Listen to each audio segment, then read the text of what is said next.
माल तो चोखा है। थोड़ी लाली लिपस्टिक करेगी, पटाखा लगेगी। बड़ी भी, मेरे कमीशन का आज ही कुछ हो जाता तो। गुड्डू, जी बड़ी भी। इस कुत्ते का मुंह बंद कर, पैसे ठूस कर।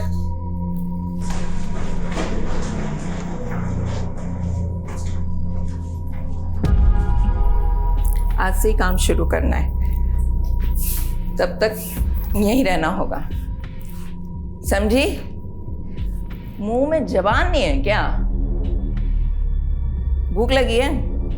खाना नहीं खाएगी तो रात भर कैसे टिकेगी? मैं खाना भिजवाती हूँ तुम्हारे लिए।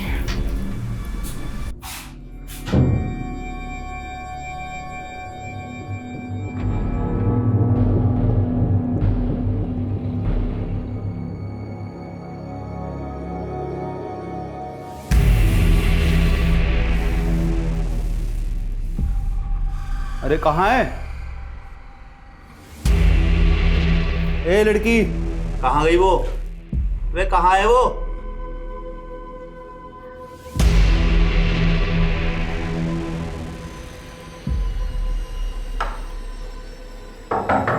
लड़की, ए लड़की, चल बड़ी भी, बड़ी भी। एकदम चुप। क्या हो गया? चल अंदर चल। कौन है तू? अब तेरा बड़े घर जाने का टाइम आ गया। यादव, शिलादा सेफ है, जल्दी से आ जाओ। अरे मैडम जी, हम तो सोशल वर्कर हैं, गरीब बच्चियों को काम दिलाते हैं। आपको कोई गलतफहमी हुई है। चुप! तेरा पूरा काला चिट्ठा है हमारे पास। इन दोनों को लेके जाओ और तब तक तोड़ो जब तक लाठी और हड्डी में से एक टूट ना जाए। चल उठ, लेके जाओ। चल, चल, चल, निकल, चल, चल सारे।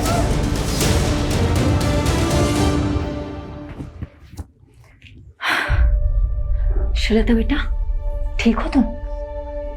कुछ नहीं होगा तुम्हें, ओके? तुम सेफ हो। जल्दी से अपने मम्मी पापा के पास पहुंच जाओगी। डोमेस्टिक हेल्प सर्विस एजेंसी के नाम पर झारखंड, बिहार और नॉर्थ ईस्ट की लड़कियों को लाया जाता था और उन्हें डराकर, नशे की आदत डालकर प्रोस्टिट्यूशन में ढकेला जाता था। कौवा से वे अंडे, कोयला के लेवे। तू जलेबी ना तल चौधरी, सीधा बोल। बोलना क्या है सर जी, आप खुद ही समझदार हो। देखिए, मैंने अकेले ने कुछ भी नहीं किया है, ये एक टीम वर्क था। इस ऑपरेशन की सक्सेस के पीछे सबसे बड़ा हाथ सब इंस्पेक्टर अजय यादव का है। उनकी सूझबूझ और उनके खबरी नेटवर्क के सपोर्ट से ही हम इस गिरोह को पकड़ पाए हैं। Sub inspector Ajay Yadav, media को ब्रीफ दीजिए इस ऑपरेशन की। सर, ये ऑपरेशन की शुरुआत कब हुई? जी, वो 7 महीने पहले कोची पुलिस के पास एक औरत ने मिसिंग रिपोर्ट लिखाई थी, अपनी बेटी श्रीलता की। उनका कहना था कि नौकरी का लालच देकर कोई उनको अपने साथ दिल्ली ले आया था। कितने समय से एक्टिव था उनका गिरोह? लगभग 1 साल से। और यहाँ से हमने 18 लड़कियों को रेस्क्यू किया, जिनको सेम मोडस ऑपरेंडी से ट्रैप किया गया था। हमने अभी तक एक ही गिरोह को पकड़ा है। जो भी इस रैकेट के साथ जुड़े हुए हैं, अब उन सबकी बारी है। ज़ेबा, फिक्र मत कर, समीम भाई जल्द लौटेंगे। राना खाला, जरा 1 मिनट। हाँ, क्या हुआ रकीब? क्या बोलूं खाला, अब्बू के जाने से अम्मी का हाल बुरा, ऊपर से पैसों की किल्लत, 2 वक्त का खाना और दूध के भी पैसे नहीं। क्या करूं, किससे मदद मांगूं, कुछ समझ में नहीं आ रहा है। ये ले 1000 रुपये रख, और जरूरत पड़े तो मांग लेना। शुक्रिया खाला।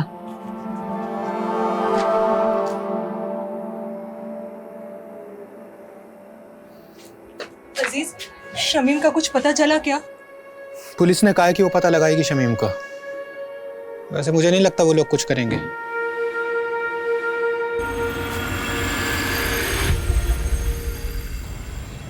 पाव चम्मच हल्दी, 1 कप गाढ़ा दही। दिखाइए तो क्या क्या लिखा। ये देखो। अरे मैडम, ये क्या लिख दिया आपने? मैंने 1 चम्मच लाल मिर्च और पाव चम्मच हल्दी बोला था, सब उल्टा लिख दिया आपने। अच्छा हुआ तुमने देख लिया, वरना पता नहीं मैं क्या कर रही हूँ। एक्चुअली आज आरुषि की फ्रेंड्स आ रही है स्लीप ओवर के लिए, तो मैंने सोचा कि कुछ अच्छा सा बढ़िया सा पंजाबी डिश बना कर खिलाऊं। आई होप आज मैं आरुषि को कोई शिकायत का मौका ना दूँ।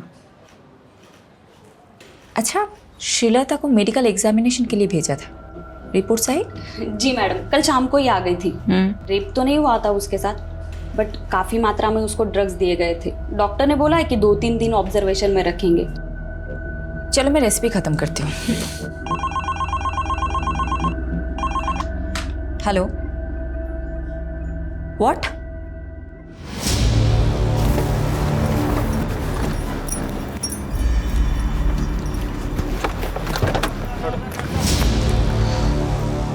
जय हिंद मैम।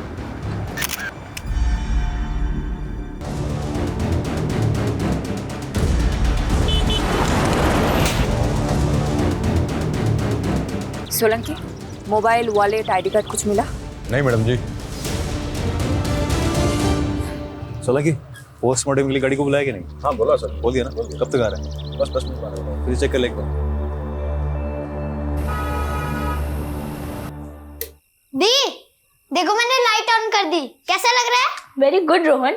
जब तू बड़ा होगा तेरे फ्रेंड स्लीप ओवर के लिए आएगा ना, मैं भी चुपचाप लिविंग रूम में चली जाऊंगी। Living room? मैं तो जाऊँ लिविंग रूम में? एक ही रात की तो बात है रोहन। मैंने इतनी मेहनत की हमारा रूम साफ करने में, मैं नहीं जाऊंगा कहीं भी। ए चैम्प, तू एक काम कर, तू ना मेरे रूम में आ जा। ये लोग गर्ल्स नाइट आउट करेंगे तो हम भी बॉयज नाइट आउट करेंगे। मतलब मम्मी आज फिर से डिच करने वाली है? एक और झूठा प्रॉमिस किया मम्मी ने। जाने देना आरू, ये सोच कि तेरी फ्रेंड कितनी लकी है। अगर तेरी मॉम होती तो वो फिर से नई पंजाबी डिश ट्राई करती और हम लोगों को खिलाती, और हमें भी छोटी मोटी तारीफ करनी पड़ती। अभी एक काम करते, तुम लोगों का रूम फिर से सेट करते, ओके? चलो चलो चलो चलो। क्राइम सीन के पास और कुछ नहीं मिला, मर्डर वेपन भी नहीं। मैडम, पोस्टमार्टम रिपोर्ट आ गई। तो विक्टिम की उम्र 45 से 50 के बीच में, और हाँ, उसका खतना भी हुआ था। मतलब मुस्लिम था? और बॉडी पे 10 से ज़्यादा घाव थे। और घाव को देख के ऐसा लगता है जैसे तेज़धार शूले से किए गए। मर्डर कब हुआ होगा? बॉडी तो काफ़ी सड़ चुकी है, देख के लगता है 4 से 5 दिन तो हो ही क्यों। मैडम, एक काम करता हूँ, विक्टिम के डिस्क्रिप्शन से मेल खाती हुई मिसिंग रिपोर्ट में आसपास के थाने में चेक करवाता हूँ। वैसे मैडम, मैं एक बात बताना भूल गई। हॉस्पिटल से कॉल आया था, श्रीलता की हालत अब काफ़ी बेहतर है। 1-2 दिन में डिस्चार्ज मिल जाएगा और परसों की ट्रेन है उसकी। पारुल, एक काम करना, कल तुम श्रीलता से मिलना। और ये लो,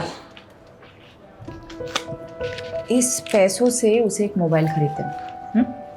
और परसों तुम खुद जाना उसे स्टेशन छोड़ने, ओके? शेल्टर होम की केयरटेकर जाने वाली मैडम। फिर भी जाना है तुम्हें।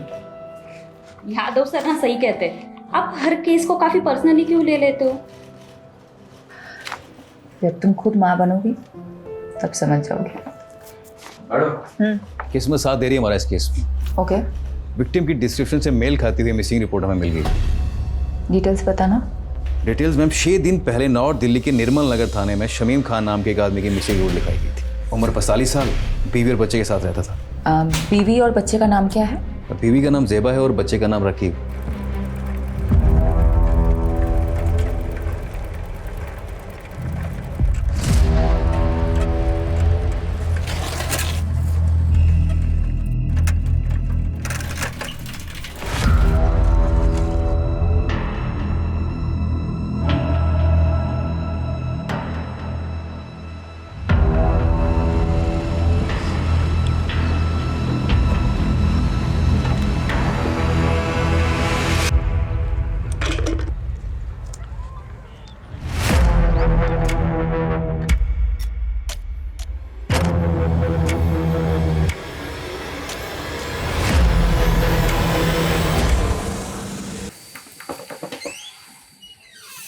पार्टी सर, आपने बुलाया मुझे? इधर आ, ये देख जरा। क्या हुआ सर? धोखा है मेरे साथ, धोखा। नहीं सर, मैं तो रोज 9 घंटे की पाली खत्म करके ही निकलता हूँ। तो झूठ बोलता है। नहीं सर। ऊपर से काम चोरी करता है। अब ध्यान रख ले, अगले 1 महीने तक तूने ओवर टाइम करके मेरा हिसाब पूरा करना है। अगर कुछ गड़बड़ हुई तो याद रख, तेरा वही हाल होगा जो शमीम का हुआ था, समझा?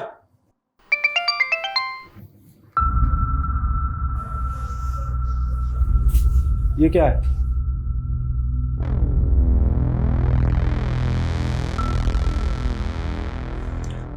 पहले शमीम कहीं चले गए और अब रकीब का भी पता नहीं। कुछ पता चला रकीब का? नहीं। लेकिन मैंने रकीब के कुछ दोस्तों से बात की। रकीब ने किसी को 1000 रुपए दे के बंदूक खरीदी है। रकीब बंदूक क्यों खरीदेगा?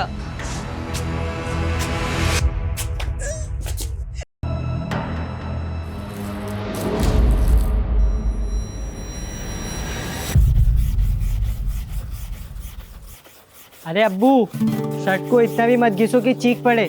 शर्ट चीखेगी नहीं बेटा, चमक उठेगी। ये देख तेरे बाप के हाथों का कमाल। एक शर्ट पूरे 5 साल चलाता हूँ, समझा? और मेरे इसी बचत के पैसों से तू हर 5 महीने में नई शर्ट खरीद पाता है। लेकिन शमीम की हत्या हुई थी और हत्या को 6 दिन हो चुके हैं। शमीम की किसी के साथ अनबन, झगड़ा, कुछ भी? ऐसा कभी कुछ नहीं हुआ था।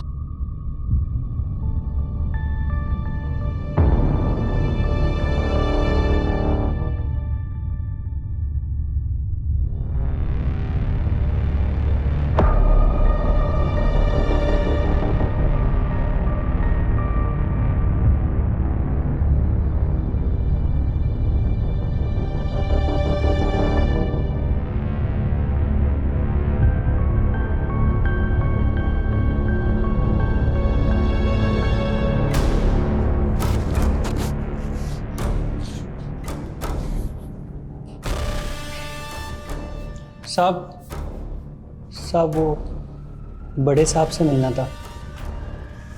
नाम क्या है तुम्हारा? बाबू। बाबू पक्का यही था वो? कितनी बार बताया साहब, 100% यही था। 2 आदमियों ने इसे पीछे से पकड़ रखा था और एक आदमी इसको चाकू मार रहा था। हमारे पास इतने दिन बाद क्यों आए? मैडम जी, दिल्ली में नया हूँ और किसी को जानता भी नहीं, और फिर पुलिस स्टेशन में आने से हर कोई डरता भी तो है। तो फिर बाबू अचानक तेरी अंतरात्मा कैसे जागे? हाँ साहब, पेपर में पढ़ा कि इसका कातिल अभी तक नहीं मिला, तो मुझे ख्याल आया कि वो किसी का पति, किसी का भाई होगा शमीम, और उसे इंसाफ तो मिलना चाहिए ना। पर मैम, मुझे किसी लफड़े में नहीं फंसना। बाबू, मेरी बात अच्छे से सुनो जी। इस शमीम को 3 लोगों ने मारा है। उनका हुलिया पहचान सकते हो? चित्र बनवा सकते हो? शक्ल तो याद है मुझे मैम, रोज रात को सपने में आते हैं तीनों कमीने।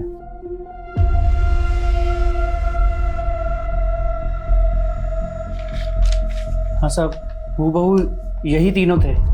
दीजिए यादव, सभी पुलिस स्टेशन में तीनों के स्केचेस थे। एक भी मिल गया तो बाकी 2 अपने आप हाथ लग जाएंगे। मैं ये स्केचेस शमीम की फैमिली को दिखाती हूँ।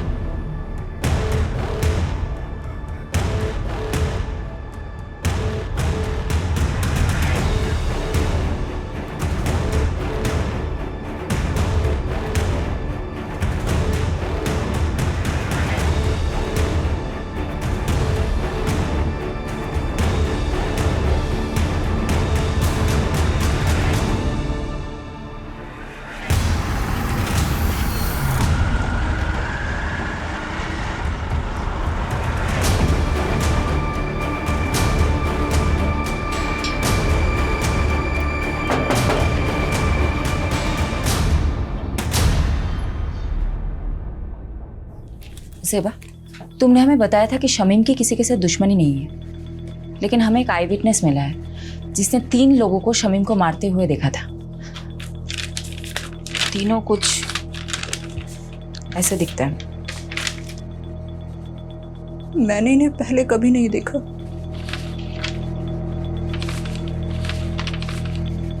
जिस रात शमीम गए थे तभी मुझे अजीब लग रहा था। मैंने उनसे पूछा भी था, ये इतनी रात को कहाँ जा रहे हैं? ज्यादा सवाल मत करो सेबा, जल्दी ही आ जाऊंगा, तुम चुपचाप सो जाओ।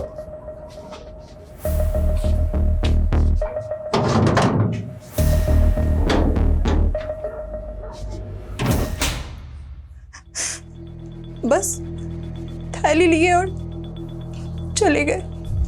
मैडम, ये बात मिसिंग रिपोर्ट में नहीं थी और ना ही कोई ऐसा बैग मिला क्राइम सीन पे। क्या था उस थैली में?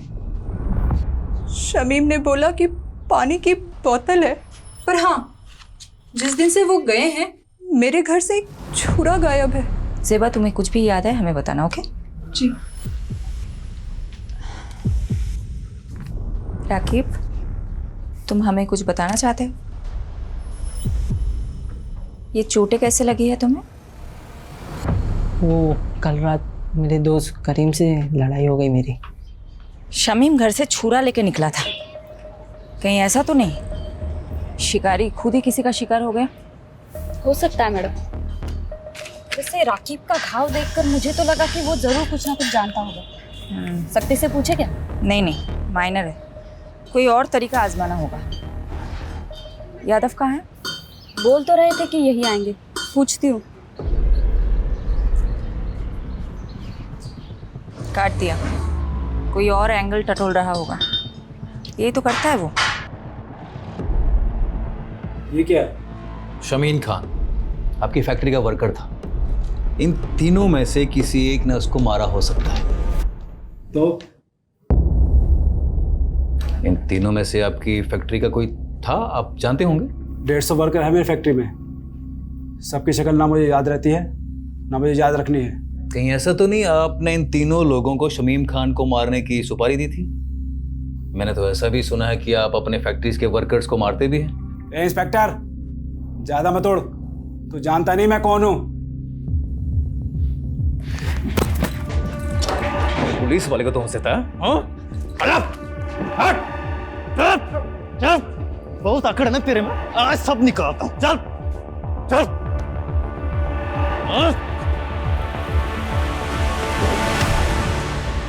अगली बार घसीटता हुआ सीधा थाने ले जाऊंगा।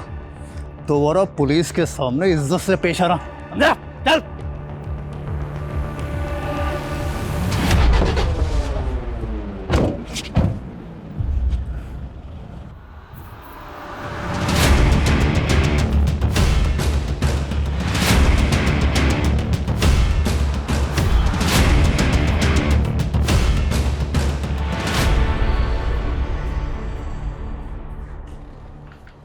श्रीलता की रात की ट्रेन है ना? जी मैडम, कल रात तक अपने गांव पहुंच जाएगी। यादव सर का फोन है। स्पीकर पे रखें। हेलो सर, कहाँ हो आप? शमीम जिस फैक्ट्री में काम करता था वहीं गया था पूछताछ करने के लिए। पर पारुल एक काम करना, अभी मैडम को मैं बताना। यादव, फोन स्पीकर पे है। सॉरी मैडम, वो मैं पूरी इन्वेस्टिगेशन होने के बाद आपको बताना चाहता था। क्या बोलूं तुमको? ओके।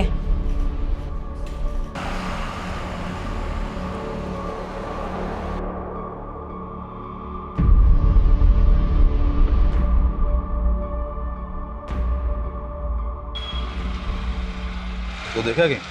हाँ सर, देखा देखा सा तो लग रहा है।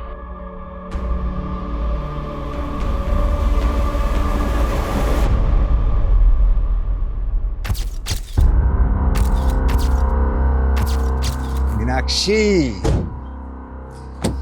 I'm gonna miss you. उम्र 55 की, लेकिन दिल बचपन का है तुम्हारा। 2 दिन के लिए तो जा रहे हो, महीनों के लिए नहीं। हाँ, लेकिन शादी के इतने सालों में भी 2 दिन भी मैं तुमसे दूर कहाँ रहा हूँ कभी। डॉक्टर हर्षवर्धन, मैं तो रेडी थी सूरत जाने के लिए, तुम ही ने तो मना किया ना। अब 2 दिन के लिए तुम मेडिकल कॉन्फ्रेंस में जाके क्या करती?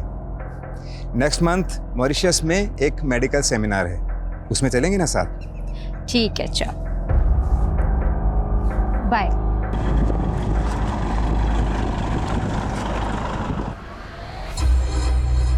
दीपक, जरा अपना फोन देना। Yes sir. हाँ, मैं बोल रहा हूँ, दीपक के फोन से बात कर रहा हूँ। दरअसल मीनाक्षी ने मेरे फोन में कोई स्पाई सॉफ्टवेयर इंस्टॉल कर दिया है। मैं दीपक को भेजता हूँ तुम्हें पिक करने के लिए। Love you, bye. सर, इसके बारे में मालूम चलते फ़ोन मारता हूँ मैं आपको। पता कर। अच्छा, वो रकीब का बायोडाटा निकाला क्या? हाँ सर, पता किया ना सर। राकीब क्या छोटी सी उम्र में गलत लफड़ों में फंस गया। भीमलाल नाम का एक बैटिंग माफिया है, उसके साथ जोड़ा। भीमलाल कहीं वही तो नहीं जो बेल से छूटने के बाद लॉटरी के धंधे में घुस गया? वही वाला सर। सर हुआ क्या, जब भी शमीम गायब हुआ ना, राफिक को सीधा शक भीम लाला पे गया और वो उससे मिलने चला गया। ए, क्या कर रहा है ये? पागल हो गया? मार खा के आ गया। सब मेरी गलती, मेरी वजह से अब्बू की जान गई। मुझे ऑनलाइन गेम की लत लग गई थी जिसमें आप बहुत सारे पैसे कमा सकते हो। भीमलाला अपना मोबाइल और पैसे देता था मुझे गेम खेलने के लिए। ज़्यादा पैसे कमाने की लालच में 2 लाख रुपए कर्ज हो गए मुझ पर। भीमलाला पैसों की वसूली के लिए हमारे पीछे पड़ गया था। उस दौरान अब्बू अजीज अंकल के साथ बिजनेस शुरू करने का प्लान बना रहे थे। अजीज अंकल के दिए हुए 60,000 रुपये मैंने चुरा लिए और भीमलाला को दे दिए। बस बाकी के 1,40,000 कब देगा? वही ब्याज के साथ? दे दूंगा, जल्दी दे दूंगा। लेकिन अब्बू को पता चल गया कि वो पैसे मैंने लिए। अरे तू हट! तेरी वजह से सब कुछ हुआ है। क्या कर रहा है, पागल हो गया है क्या? सुन बेटा, क्या हुआ है? हाँ, हमें बता क्या हुआ है, हम कोई तरकीब निकालेंगे। बोल बेटा। लाला जी, मैं धीरे धीरे आपका सारा कर्ज चुका दूंगा। धीरे धीरे नहीं, जल्दी जल्दी। 15,000 रुपये महीना चाहिए मेरे को तेरे से। तू 15,000? पर लाला जी, इतनी तो मेरी कमाई भी नहीं है, कहाँ से लाऊंगा मैं 15,000? ठीक है, हर महीने 5,000 रुपये, उससे 1 पैसा कम नहीं। अब्बू ने कई महीने तक पैसे दिए लेकिन फिर भी काफ़ी रकम बाकी थी। उसका ब्याज बढ़ता ही जा रहा था। क्या उस रात शमीम लाला को माने उसके घर गया था क्या?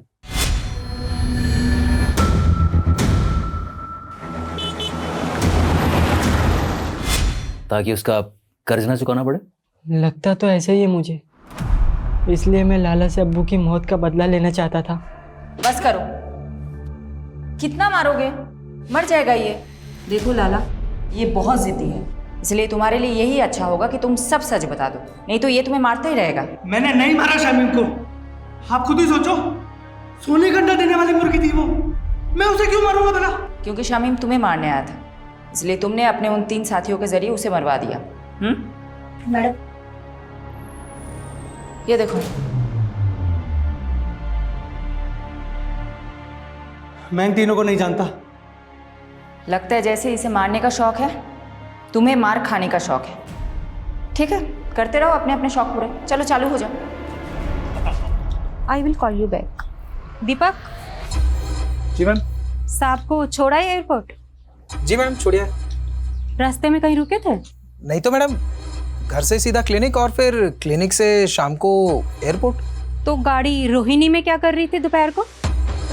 कार का जीपीएस मेरे फोन से कनेक्टेड है, झूठ मत बोलना। क्या साहब की माशूका रोहिणी में रहती है? ये सब आप मुझसे मत पूछिए, मैं आपको इस बारे में कुछ नहीं बता सकता, प्लीज। दीपक, दीपक।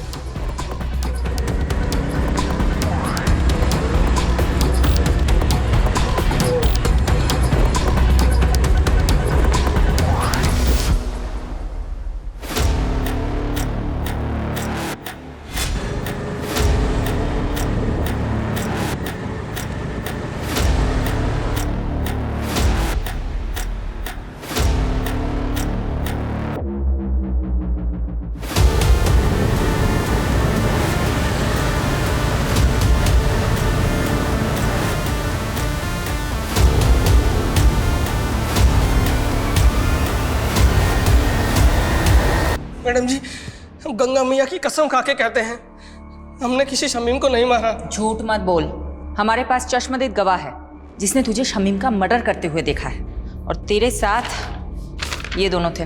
कौन है ये दोनों? मैं नहीं जानता मैडम, और जब हमने खून ही नहीं किया है तो देखा किसने? सपने में।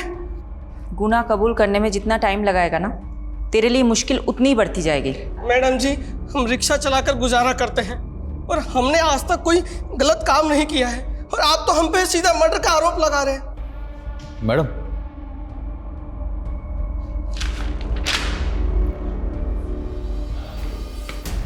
बोलो। हाँ, जीतू के बारे में पता किया मैंने, उसकी मौले से काफ़ी शरीफ आदमी है, कोई क्रिमिनल रिकॉर्ड भी नहीं है ऐसे। हो सकता है ये मर्डर से डेब्यू किया हो।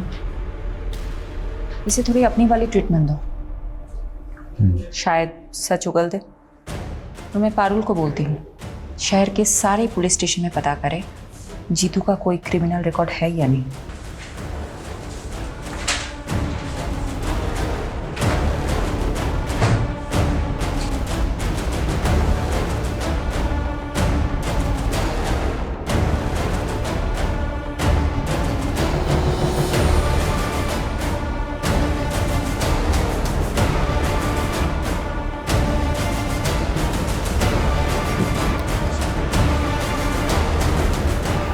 सर, यही है वो विभूति प्रसाद।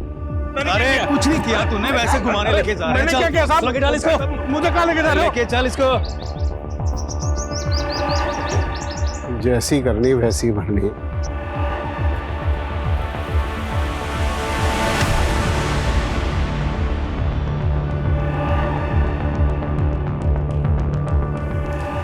मैम यही है वो आदमी जिसने उसको चाकू मारा था। मैम इस वाले आदमी ने उसको पीछे से पकड़ा हुआ था। मैम वो तीसरा आदमी मिला क्या? वो भी मिल जाएगा। मैम मेरा कहीं नाम तो नहीं आएगा ना?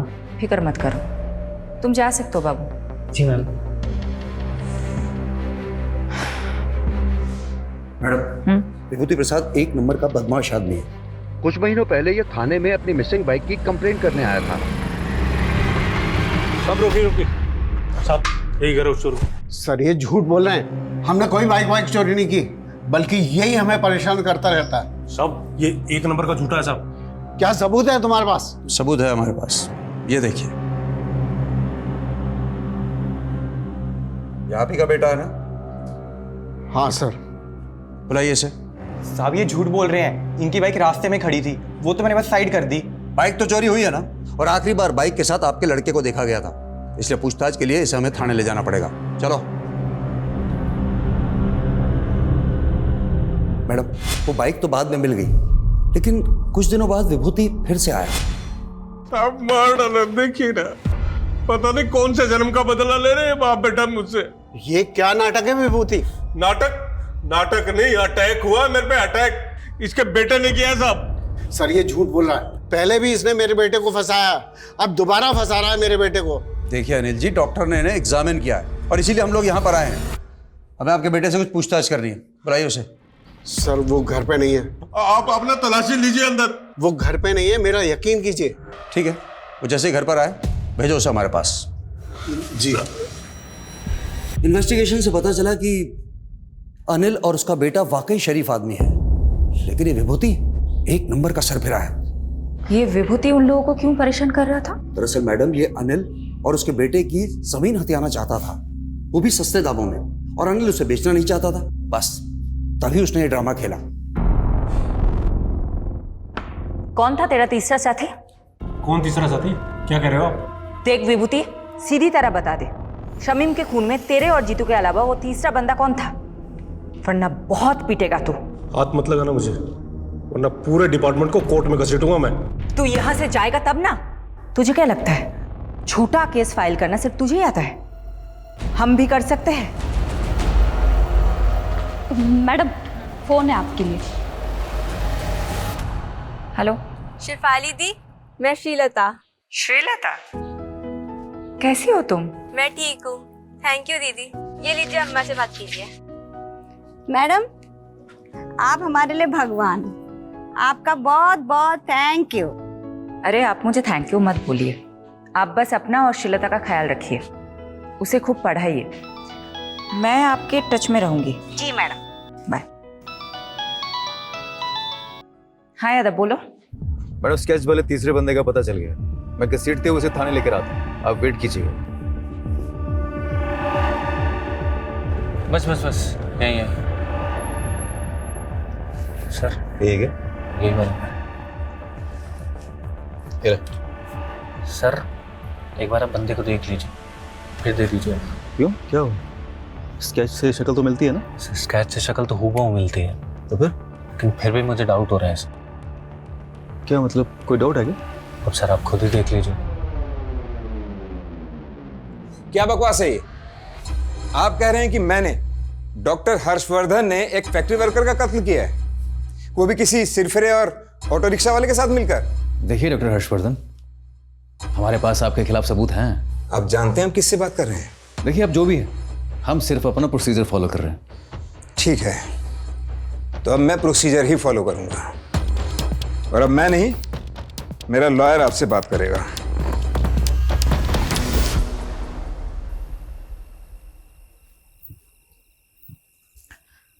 ये लो।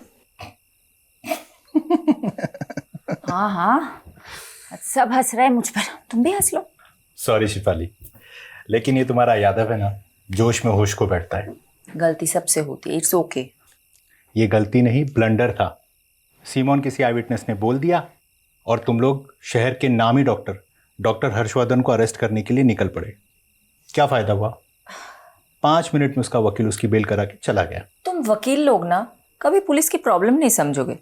तुम लोगों को मजा आता है कानून के लूप होल्स को निकाल के मुजरिम को बचाने में। तो अब तुमने ये डिसाइड कर लिया कि डॉक्टर हर्षवर्धन मुजरिम है?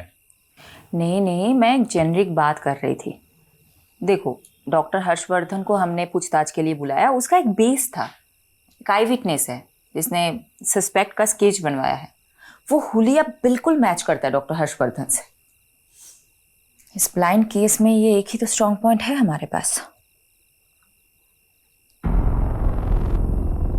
एक सेकंड, अब मुझे समझ में आ रहा है, अब मुझे एक्चुअल में समझ में आ रहा है क्यों हम गोल गोल घूम रहे थे इस केस में। Thank you for your help. Sorry madam, मेरी वजह से आपको कमिश्नर सर से बात सुननी पड़ी। यादव, ये सब कुछ छोड़ो। पारुल, मुझे इतना बताओ, विभूति प्रसाद, ऑटो ड्राइवर जीतू और डॉक्टर हर्षवर्धन, इन तीनों के कॉल रिकॉर्ड्स चेक किए? जी मैडम, शक करने वाली कोई बात नहीं मिली। इन तीनों के बीच में कोई कम्युनिकेशन? पिछले 1 साल के कॉल रिकॉर्ड्स में तो इन लोगों की आपस में कोई बात नहीं, और ना ही इन तीनों में से किसी का फोन लोकेशन क्राइम सीन के पास मिला। नाउ थिंक, तीनों अलग अलग एरिया के लोग हैं। इन तीनों का आपस में या शमीम के साथ दूर दूर तक कोई कनेक्शन नहीं मिला। इन तीनों को शमीम से जोड़ने वाला एक ही इंसान है, बाबू। और एक खास बात, ये आई विटनेस बाबू खुद चलकर हमारे पास आया था, राइट?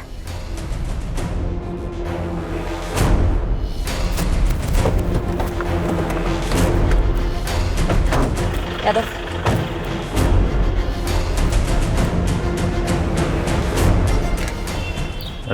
आसपास पता करो बाबू कहाँ है।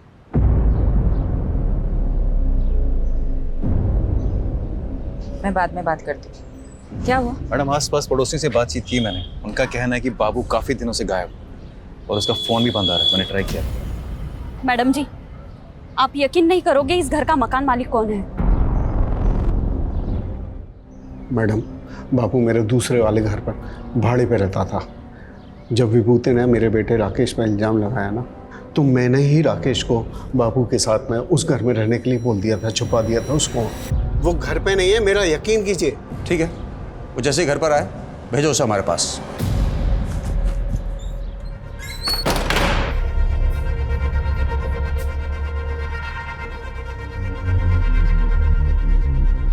हाँ राकेश, तुम जहाँ हो वहीं रहना, तुम अभी घर मत आना।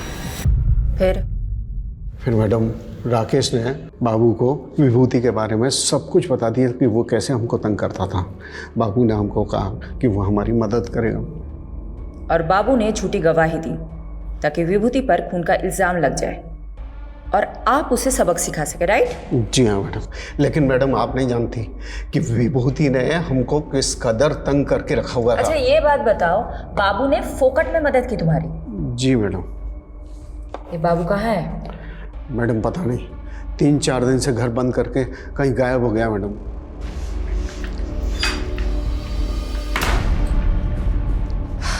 मैडम, बाबू के खिलाफ लुकआउट नोटिस जारी कर दिया है। एक बात मेरी समझ में नहीं आ रही, ये बाबू अनिल की मदद करने के लिए मर्डर केस में झूठा बयान देने जितना बड़ा रिस्क क्यों लेगा? मैडम, हो सकता है बाबू शमीम के मर्डर में इन्वॉल्व हो और खुद गवाही देकर अपने शक की पॉसिबिलिटी खत्म करना चाहता हो। पॉसिबिलिटी है। तो बाबू और शमीम का क्या कनेक्शन है? ढूंढते हैं, कुछ तो निकलेगा। मैडम जी, बाबू के पुराने रिकॉर्ड्स चेक कर रही थी। आज से ठीक 5 महीने पहले तक वो फरीदपुर सिकंदराबाद में रहता था। शायद वहां से कुछ इन्फॉर्मेशन मिले।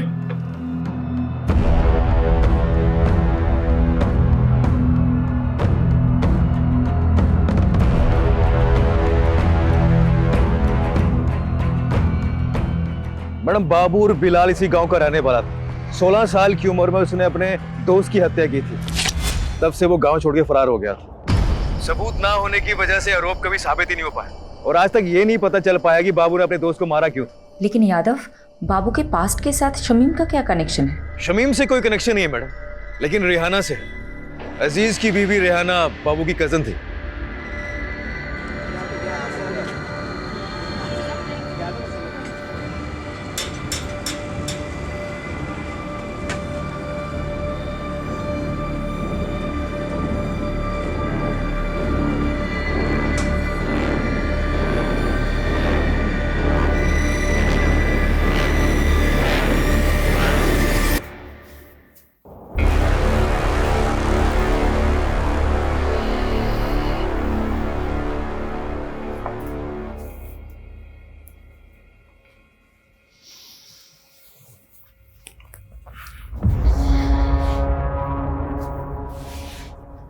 बस ज़ेबा, कब तक ऐसे चलेगा?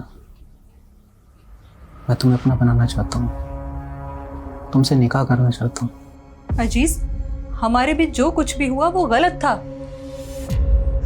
जिसकी सजा भुगत रही हूं मैं। शमीम की रूह को मैं और तकलीफ नहीं देना चाहती। ऐसा मत करो ज़ेबा, मैंने सब कुछ तुम्हारे लिए किया है।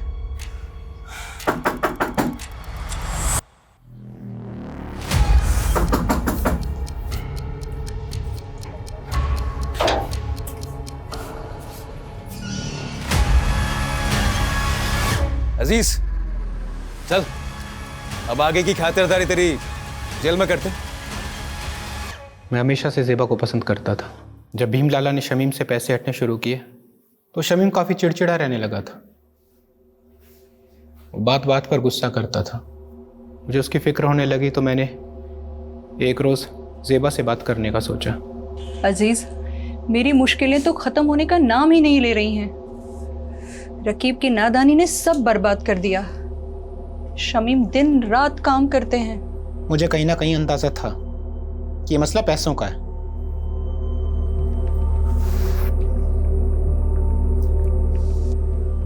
ये रखो, रखो इसको।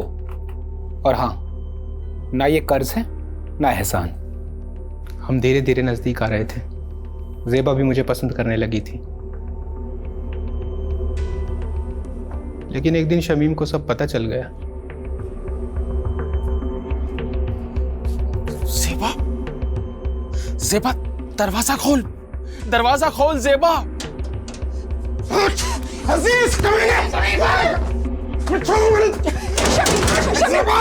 शमीम, मुझे माफ कर दीजिए, मैं आपके हाथ जोड़ती हूँ। गलती हो गई शमीम, माफ कर दीजिए, हमसे बहुत बड़ी गलती हो गई, माफ कर दीजिए शमीम।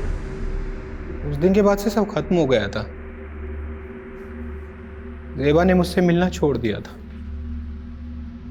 लेकिन मेरे जहन में दिन रात सोते जागते सिर्फ ज़ेबा का ही ख्याल था। तो ज़ेबा को पाने के लिए शमीम को रास्ते से हटाने का प्लान बनाया तुमने? हाँ, बाबू मेरी बीवी रेहाना के गांव का रहने वाला था। गांव में उस पर एक हाफ मर्डर का केस भी चल रहा था। मैंने उससे मदद मांगी। वो 2 लाख रुपए के बदले शमीम का काम तमाम करने को तैयार हो गया। रेहाना जानती थी इसके बारे में? नहीं, सारा प्लान मेरा और बाबू का था। प्लान के मुताबिक मैं एक दिन शमीम से मिलने गया।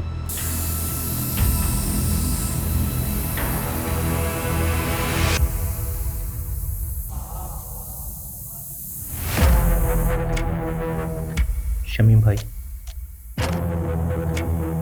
मैं अपनी गलती पे बहुत शर्मिंदा हूँ, इसीलिए मैंने शहर छोड़कर हमेशा के लिए मुंबई जाने का फैसला किया है। इसके बाद मैं अपनी शक्ल आपको कभी नहीं दिखाऊंगा। बस जाने से पहले दिल खोलकर आपसे बात करना चाहता था। क्या आप मुझसे मिलने आएंगे एक बार? जरूर आऊंगा जी। मेरी तरह शमीम के मन में भी साजिश बन रही थी। उसने जो देखा था वो भूल नहीं पा रहा था। वो भी मेरी जान का प्यासा था।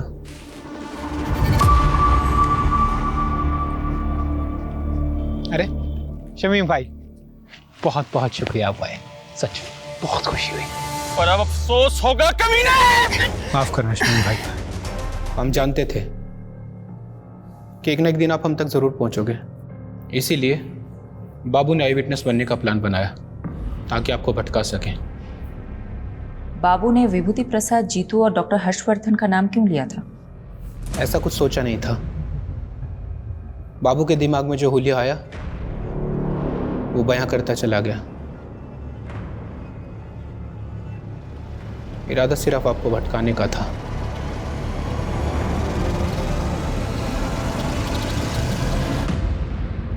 वाह मॉम, खाना बहुत अच्छा बना है।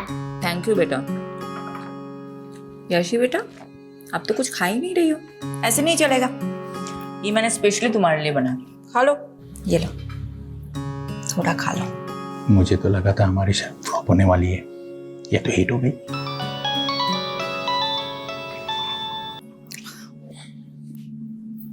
हाँ यादव, बोलो। मैडम, बाबू पकड़ा गया, माओ में जाकर छिपा था। उसने बताया जीतू और डॉक्टर हर्षवर्धन का नाम क्यों लिया था?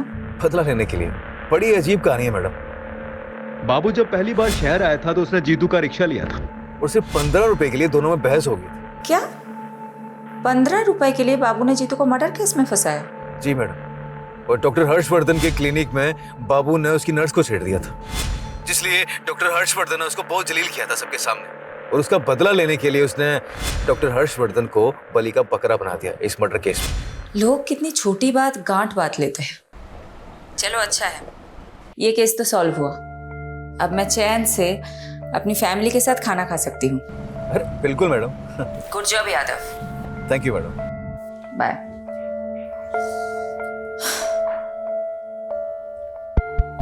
अच्छा सुनो, तुम सब कौन सी मूवी देखोगे, एक्शन या कॉमेडी? Action movie. चलो चलो, खाना खत्म करते हैं, आ जाओ। क्राइम पेट्रोल के ऐसे ही मजेदार एपिसोड्स देखने के लिए हमारे चैनल को सब्सक्राइब करें